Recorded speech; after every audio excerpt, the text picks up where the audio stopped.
누가복음 15장 28절을 중심으로 해서 오늘은 진짜가 나타났다. 영탁의 노래가 아닙니다.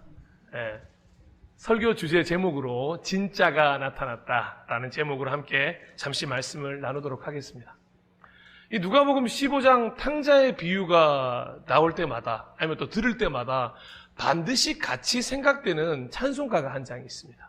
찬송가 바로 273장 나 주를 멀리 떠났다라는 찬송가가 늘 함께 따라 붙는 것 같습니다. 탕자의 비유를 하면 꼭 불러야 할 찬송가. 그래서 저도 그 어김없이 오늘도 이 찬송가를 부르려고 합니다. 그런데 이 찬송가의 작사 작곡을 했던 사람이 누군지 아십니까? 그 이름도 유명한 복음 찬송 작곡가인 윌리엄 제임스 커크 패트릭입니다. 이름마저 멋있어요. 저는 김광수 별로 이름도 안 멋있는데 윌리엄 제임스 커크 패트릭 얼마나 멋있습니까? 그는 어떻게 이 찬송가를 만들게 되었을까요? 오늘 이 찬송가를 만드는 유래를 먼저 나눠보면서 설교를 시작해 볼까 합니다. 이 커크 패트릭이 펜실베니아 주에 있는 로우린스빌이라는 곳에서 찬양 인도를 하던 1892년도에 이 찬송가가 탄생되었다고 합니다. 그 로우린스빌에서 찬양 집회를 막 인도하던 이 커크 패트릭이 날마다 은혜에 있는 말씀을 선포하고 또 날마다 은혜에 있는 찬송가를 딱 전해주면서 이 복음 집회가 너무 뜨겁게 불타오르는 거예요. 그런데 그 하이라이트가 하나 있었습니다. 어떤 한 정말 멋있는 청년 한 명이 나와서 너무 멋있는 목소리로 매일 밤마다 찬송을 해주는 겁니다. 그러니까 사람들이 그 찬송가를 듣고 더욱더 많은 은혜를 받는 거예요. 그런데 알고 보니까 이 청년은 예수를 믿는 청년이 아니라 그저 노래만 하러 온 청년이었다고 합니다. 그때부터 이 커크 패트릭이 기도 제목이 생긴 겁니다. 저 청년을 전도해야겠어. 저 청년의 재능과 저 청년의 그 놀라운 노래 실력이 그리스도인이 아닐 때도 이렇게 많은 사람들의 가슴을 울리는데 만약에 그리스도인이 되어서 부른다면 얼마나 많은 사람들에게 복음을 전해줄 수 있을까? 그래서 그 청년에게 매일매일 복음을 전했다고 합니다.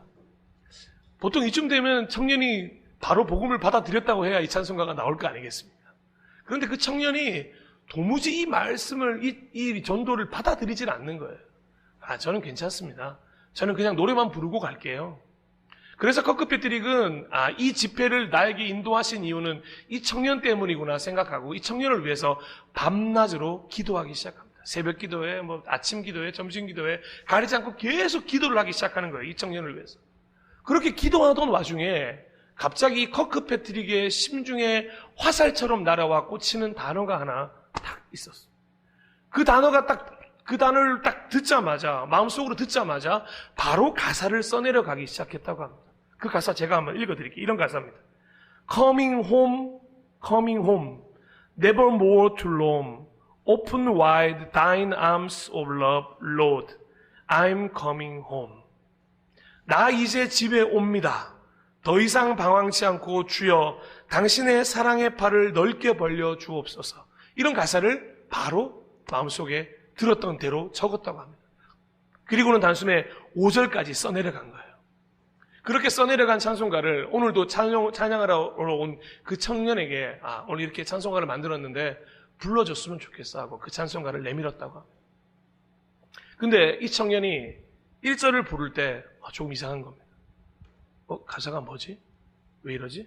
2절을 부를 때 마음의 울컥함이 느껴지고 그러다가 3절, 4절을 부르고 5절이 딱 시작이 되는데 갑자기 노래를 부르던 이 청년이 울며 통곡하기 시작하는 이 가사를 바로 나 때문에 써주셨구나.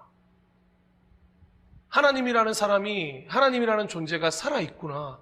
바로 하나님이라는 존재가 나를 위해서 저 커크 패트릭이라는 사람을 통해서 이 가사를 적어 주었구나라는 생각이 들어서 5절을 차마 부르지 못하고 그 자리에 앉아서 엉엉 울기 시작했다고 합니다.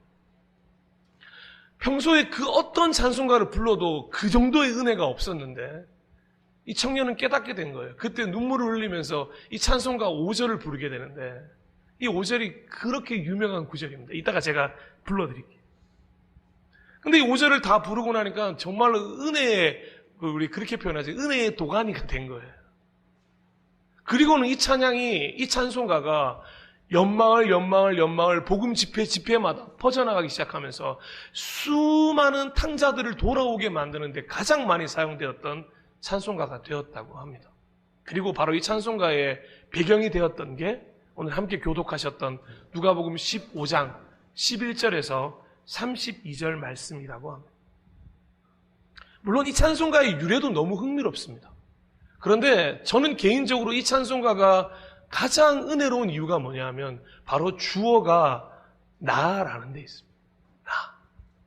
작사 작곡을 한 그 사람의 나로부터 시작해서 이 땅의 모든 탕자들인 나를 포함하여 이 시간 이 자리에 앉아 계신 여러분들이라고 하는 나, 그 나가 주어가 되기 때문이죠. 물론 다른 찬송가도 나로 시작하는, 나로라는 주어로 시작하는 찬송가가 많이 있습니다. 그런데 이 찬송가만은 유독 이 나라고 하는 고백이 정말로 와닿는 찬송가가 아닐까 생각이 듭니다. 처음에는 고향을 떠나오고 신났겠죠. 그런데 곧 다 탕진하고 나니까 불현듯 떠오르는 존재가 있지 않겠습니까? 그래도 나에게는 아버지가 있었지. 좋았던 시절을 떠올리면서 내가 왜 바보같이 이렇게 선택을 해서 이 귀한 세월을 보내고 있을까? 그럴 때 떠오르는 아버지가 있었겠죠. 내 이 모든 상황을 유일하게 역전시켜 줄 수 있는 유일한 분이 있는데 그분이 아버지야. 그분이 저기에 살고 계셔 라고 생각하면서 떠올렸던 아버지가 있겠죠. 그런 많은 아버지에 대한 생각을 담은 찬송가가 바로 이 찬송가가 아니겠습니까? 그리고는 드디어 깨달아서 그래, 이제 아버지께로 돌아가자. 그 고백. 나 이제 옵니다. 내가 옵니다. 나 이제 왔으니. 그리고는 간절히 소망하죠. 아버지가 가면 날 맞아주셔야 되고 받아주셔야 되는데. 그래서 그 다음 가사가 이런 겁니다. 주여 나를 맞으사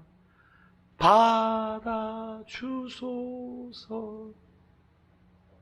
아버지 잘못했습니다. 저를 용서해 주세요. 이런 마음으로 돌아오게 만드는 찬송가였다는 거죠. 이 찬송가의 전제도, 오늘 탕자의 비유의 전제도 분명해 보이지 않습니까? 바로 하나님의 아버지의 마음입니다. 깨닫고 돌아온 자는 누구라도 다 받아주겠다. 그러니 사랑하는 자녀들아, 언제가 되었든 내게 반드시 돌아와야 한다. 그러니 꼭 돌아와라. 이런 아버지의 마음이 담겨져 있는 겁니다. 이런 하나님 아버지의 기다림이 있으셨기에 떠나갔던 이들이 돌아올 곳이 있는 것 아니겠습니까? 마침내 시간이 많이 흘렀고 깨닫게 되는 날이 되었는데 정작 돌아갈 곳이 없었다면 그 또한 얼마나 안타까운 일이겠습니까? 부모를 먼저 여의신 분들이 늘 저에게 하는 말이 그거더라고요. 이제는 고향에 갈 데가 없어요. 여러분, 우리가 아직 고향에 설날이나 추석에 고향에 갈 곳이 있다는 것 여전히 감사한 일인 줄로 믿습니다. 우리가 돌아갈 곳이 있다는 것, 하나님의 나라가 있다는 것, 그곳에서 우리를 기다려주시는 하나님 아버지가 있다는 것, 이게 얼마나 놀라운 은혜인지 우리는 오늘도 깨달아야 할 것입니다. 누가복음 15장 20절을 공동번역으로 한번 보겠습니다. 마침내 그는 거기를 떠나서 자기 아버지 집으로 발길을 돌렸다. 집으로 돌아오는 아들을 멀리서 본 아버지는 측은한 생각이 들어 달려가 아들의 목을 끌어안고 입을 맞추었다. 아멘. 분명히 이 아버지처럼 돌아오기만 하면 계속해서 우리를 기다리고 계시고 우리를 보고 측은히 여기시고 달려와 목을 안으시고 입을 맞춰주시고 살찐 송아지를 꺼내라, 반지를 끼워라, 제일 좋은 옷을 입혀라 라고 말씀하시는 아버지가 우리에게 있다는 것입니다. 그래서 이 찬송가의 5절 고백이 더욱더 새삼스럽게 다가오는 것입니다.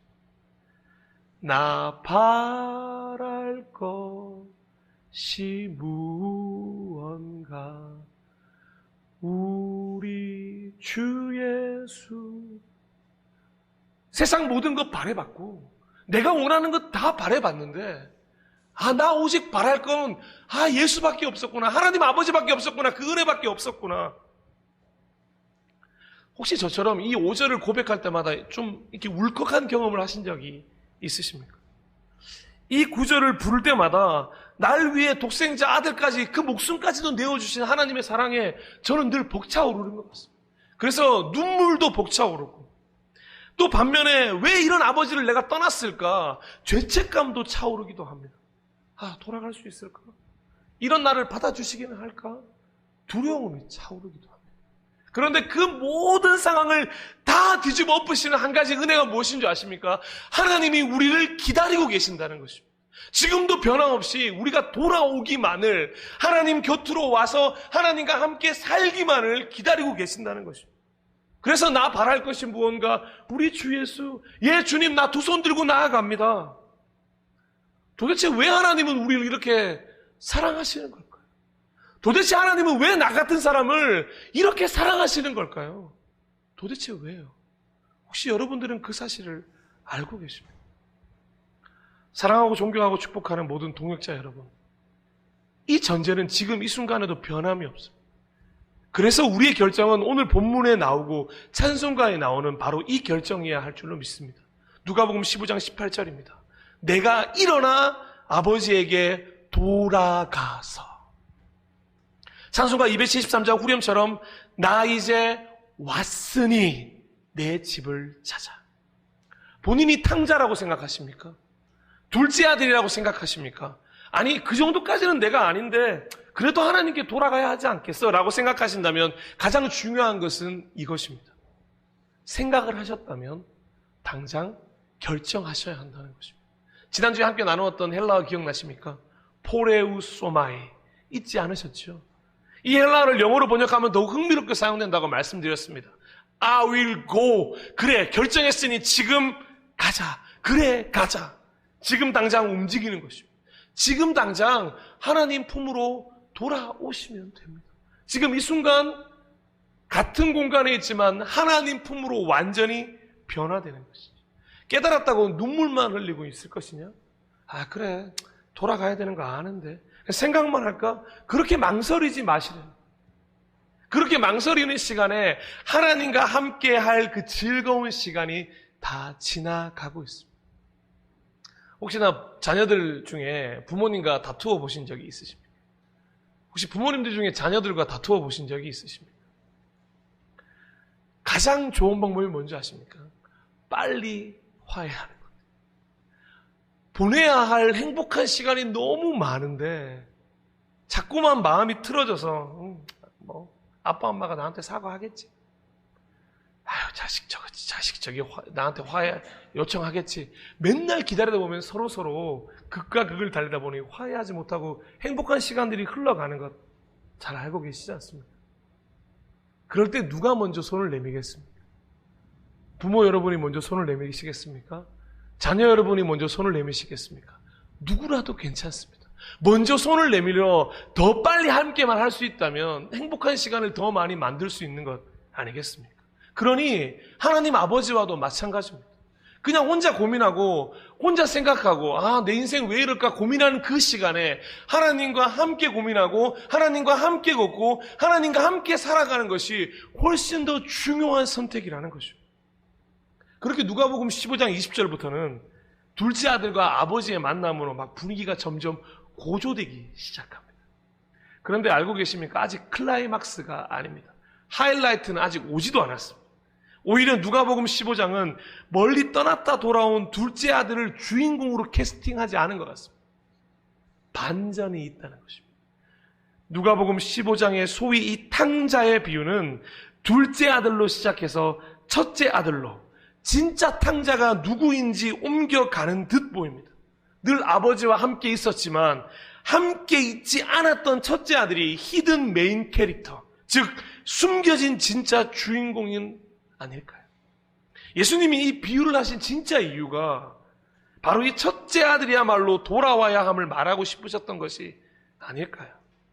몸은 같이 있었지만 마음은 오히려 둘째 아들보다 더 멀리 떠나 있었던 첫째 아들의 모습을 보여주고 싶으셨던 것 아닐까요? 실제로 그렇습니다. 사실 이 설교는 지금 여기 앉아 계신 분들이 들어서는 안 되는 설교들이죠. 오히려 하나님을 멀리 떠나서 진짜 탕자의 삶을 살고 있는 분들이 이 말씀을 들어야 하지 않겠습니까? 그런데 예수님께서는 그런 탕자들을 향해 오늘의 비유를 들려주신 게 아니라 지금 예수님과 함께 하고자 했던 사람들, 지금 하나님을 믿는다고 말했던 유대인들, 그렇게 계속해서 신앙생활을 하고 있다고 말했던 이들에게 이 비유를 들려주고 계신다는 게 더 중요하다는 사실입니다. 오늘도 예배드리러 나온 여러분들에게 이 비유를 나누는 이유가 무엇이냐? 제가 함께 이 비유를 나누는 이유가 무엇일까요? 우리가 혹시 첫째 아들은 아닐까요? 우리가 돌아왔지만 혹여나 첫째 아들이 되어버린 것은 아닐까요? 진짜 탕자는 오히려 첫째 아들이라고 볼 수 있는 것. 그래서 제가 오늘 제목을 진짜가 나타났다라고 적은 것입니다. 왜냐? 우리가 진짜일 수 있기 때문에 그렇습니다. 우리가 탕자일 수 있다는 것입니다. 그래서 조금 더 깊이 말씀을 묵상하다 보니까 찬송가 273장이 이 둘째 아들의 노래가 아니라 첫째 아들의 노래가 되어야 된다는 뜻으로 만든 곡이었더라고요. 둘째 아들이 이 곡을 부르면서 집으로 왔다면 이제 둘째 아들의 탕자의 삶은 끝이 난 겁니다. 왜냐? 그런 집으로 돌아왔기 때문에. 그런데 진짜 이 노래를, 이 찬송가를 불러야 할 사람은 첫째 아들 아니겠습니까? 첫째 아들이 부르고 돌아와야 이 찬송가가 진짜 찬송가가 되는 것 아니겠습니까? 이미 둘째 아들에게는 이 찬송가는 과거가 된 거예요. 왜냐? 돌아왔기 때문에, 아버지 품으로 왔기 때문에, 그 은혜를 경험했고 다시는 아버지를 떠나지 않을 거기 때문에. 그런데 여전히 함께 있었지만 아버지와 조금 더 함께하지 못했던 첫째 아들이야말로 이 찬송가를 부르면서 아버지께로 돌아와야 할 진짜 탕자가 아닐까요? 둘째 아들이 왔다는 소식을 들으니까 화가 나는 거예요. 근데 화가 나는 것까지는 이해합니다. 그런데 화가 나고 나서 어떤 행동을 했냐면 집에 들어가기조차 싫어하는 거예요. 이 마음이 가끔씩 우리에게 있습니다. 우리가 이 화가 날 때는 이 집에 들어가기 싶지 않은 마음들이 생겨요. 집에 있는 그 누구도 보고 싶지 않은 거예요. 난 가끔씩은 왜 화가 나면 일하러 가기도 싫잖아요. 가끔씩 화가 나면 공부하기도 싫습니다. 시은이가 드디어 웃었어요. 화가 나면 공부하기가 싫지. 그래서 일부러 화를 선택하기도 합니다. 공부하기 싫어서, 집에 가기 싫어서, 일하기 싫어서. 그렇진 않겠죠. 근데 첫째 아들이 화가 나서 집에 들어가조차 하기 싫은 거예요. 여러분, 이거 별거 아닌 것 같아 보이실지 모르겠지만 우리나라도 마찬가지고 유대교도 마찬가지고 굉장히 죄송합니다만 버릇 없는 행동 중에 하나. 여러분, 한번 우리도 생각해 보시죠. 우리가 인권이라는 게 굉장히 존중되는 바람에 우리 자녀들의 인권이 많이 향상되긴 했지만, 저 어릴 때도 마찬가지고 여러분 어릴 때도 마찬가지고 내가 화가 난다고 집을 안 들어왔다는 게 어느 정도 개념인지 한번 생각해 보십시오. 집에 부모님이 계시는데 내가 집 밖에 서서 나 화나! 나 안 들어가! 이게 상상이나 갈 수 있는 일이라고 생각하십니까? 이거 그럴 수 있지라고 생각하는 건 요즘 우리가 살고 있기 때문에 그렇습니다. 근데 이게 굉장히 부모님한테는 예의 없는 행동이었어요. 아무리 화가 나더라도 부모님한테 보이지 말아야 할 행동이 그런 거였습니다. 나 당신과 함께 있는 공간에 같이 있고 싶은 마음도 없어. 어떻게 부모에게 그런 표현을 할 수 있다는 말입니다. 하물며 영세기의 유대교는 훨씬 더 심각했다는 겁니다. 이게 얼마나 큰 불효였는지요. 그런데 이 아버지는 그런 것과 상관없이 둘째 아들을 사랑하셨던 아버지, 첫째 아들에게 화를 내지 않고 첫째 아들에게도 동일하게 똑같은 사랑을 보여주시는 거예요. 그 화가 나서 문 밖에 있는 아들에게 친히 다가오십니다. 탕자이든 탕자의 형이든 떠났다가 집에 돌아온 둘째 아들이든 떠나지 않았지만 집에 들어가기 싫은 첫째 아들이든 가장 중요한 전제는 바뀌지 않는다는 사실입니다. 바로 둘째 아들을 향한 아버지의 마음도 첫째 아들을 향한 아버지의 마음도 동일하다는 것입니다. 우리 떠났다가 돌아오는 사람들에게만 너무 마음을 주지 마십시오. 지금 이 자리에 앉아서 하나님, 혹시라도 하나님 마음 없는 가운데 있는 내가 첫째 아들이라면 여러분들을 향한 하나님의 마음도 동일하다는 걸 잊지 않으셨으면 좋겠습니다. 누가복음 15장 31절입니다. 아버지가 그에게 말하였다. 얘야, 너는 늘 나와 함께 있으니 내가 가진 모든 것은 다 내 것이다. 아멘. 첫째 아들이 무엇을 걱정하고 무엇 때문에 화가 났는지 아버지는 정확히 알고 있었던 거예요. 둘째 아들 재산은 이미 다 줬거든요. 그러면 남은 재산은 누구의 재산입니까? 이 살찐 송아지 누구 거예요? 자기 거예요. 물론 아버지의 것이기도 하지만요. 그거에 대해서 화가 나기도 했겠죠. 아, 혹시나 아버지가 저 둘째 아들한테 또 재산을 준다고 하면 어떡하지? 아, 진짜. 그런 마음으로 노심초사하지 않았겠습니까? 우리가 첫째 아들이라면 그런 걱정 안 하시겠습니까? 둘째 아들은 다 탕진하고 왔는데 나는 열심히 오늘도 일하고 돌아오는 길 아니었겠어요? 근데 아버지께서 얘야, 둘째가 돌아왔는데 우리 재산 좀 떼서 좀 줘야 돼. 아니, 지금 장난하는 것도 아니고 이런 마음 들지 않겠습니까? 그냥 꼴도 보기 싫었던 동생, 그리고 그 꼴도 보기 싫은 동생에게 은혜를 베푸는 아버지, 모두에게 화가 났을 것입니다. 하지만 이 속상한 첫째 아들에게도 똑같은 위로와 똑같은 사랑을 보여주시는 이 아버지의 사랑을 참 얼마나 대단하십니까? 첫째를 나무라거나 비난하지 않습니다. 너 어디서 그렇게 예의 없는 행동을 하는 거야? 네가 이 종들 앞에서 나를 그렇게 해요? 이렇게 행동할 수 있어? 이렇게 위로와 사랑을 보여주시니 첫째 아들 조금 더 걱정할 필요가 없는 겁니다. 오히려 그나마 살아서라도 돌아온 동생 생각하면서 함께 기뻐해야 하는 건 아닐까요? 그래서 예수님은 그 하나님 아버지의 사랑과 위로를 마음에 담아서 이 비유의 마지막 엔딩을 이렇게 표현하거든요. 너무도 중요한 표현. 32절 한번 보겠습니다. 그런데 너의 이 아우는 죽었다가 살아났고 내가 잃었다가 되찾았으니 즐기며 기뻐하는 것이 마땅하다. 아멘. 무엇이 의미가 있냐면요, 나의 아들이 아니라 너의 아우라고 표현하시죠. 하나님 아버지께서는 지금 얼마나 첫째 아들을 배려해주고 헤아려주고 받아주고 계시는지, 야, 내 아들 돌아왔는데 네가 이러기야가 아니라 네 아우가 돌아왔잖아. 세상에 단 둘밖에 없는데 그 한 명의 아우가 돌아왔잖아. 그러니 즐기며 기뻐하는 게 마땅한 것 아니겠니? 내 아들이기도 하지만 네 아우기도 하죠. 그래서 저는 이 다음 이야기가 성경에 등장하지는 않지만 이 표현을 통해서 첫째 아들의 그 화난 마음이 많이 누그러졌을 거라 생각합니다. 그리고는 집에 들어가서 좀 떨떠름하게 인사했겠죠. 왔냐?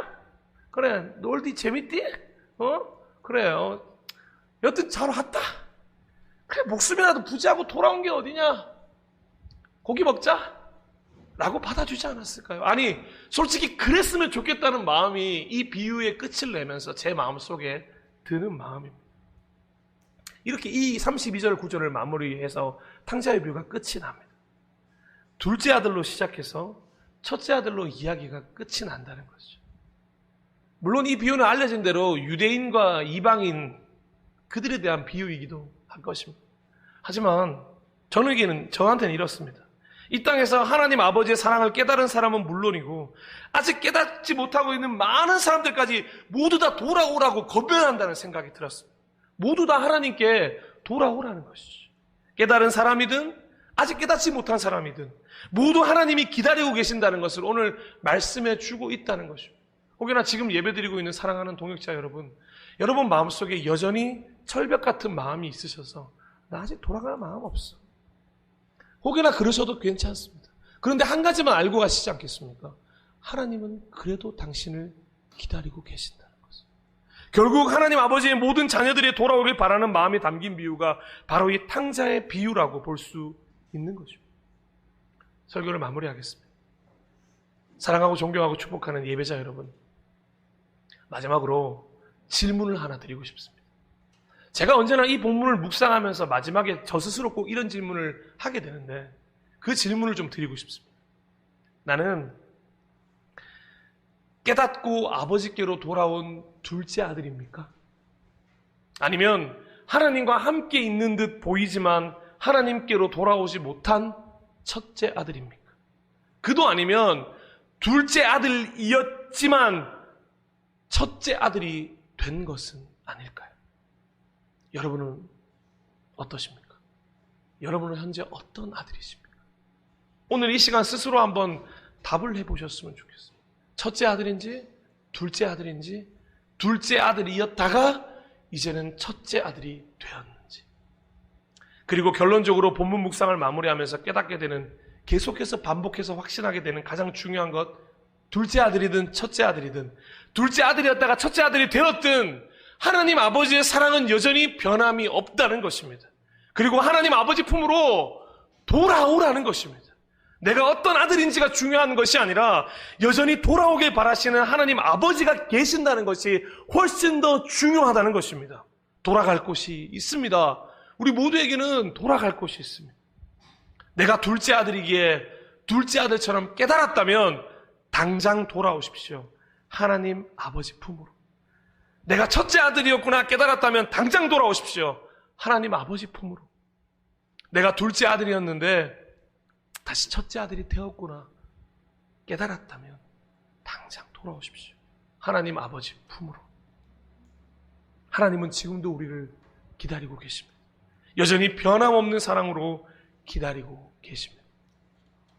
마지막으로 이 말씀을 함께 나누고 함께 결단 찬양을 불렀으면 좋겠는데요. 이사야 55장 6절에서 7절 말씀입니다. 오늘 나 스스로에게 주시는 하나님의 말씀이다 믿으시고 이 말씀 함께 읽고 함께 찬송하며 결단하고 기도했으면 좋겠습니다. 함께 읽어볼까요? 시작. 너희는 만날 수 있을 때에 주님을 찾아라. 너희는 가까이 계실 때에 주님을 불러라. 악한 자는 그 길을 버리고 불의한 자는 그 생각을 버리고 주님께 돌아오너라. 주님께서 그에게 긍휼을 베푸실 것이다. 우리의 하나님께로 돌아오너라. 주님께서 너그럽게 용서하시 주실 것이다. 아멘. 첫 번째 줄이 가장 중요하다고 생각합니다. 너희는 만날 수 있을 때에 주님을 찾아라. 너희는 가까이 계실 때에 주님을 불러라. 지금 우리에게 가장 가까이 와 계신 주님, 그 주님을 만나시기를 간절히 소망합니다.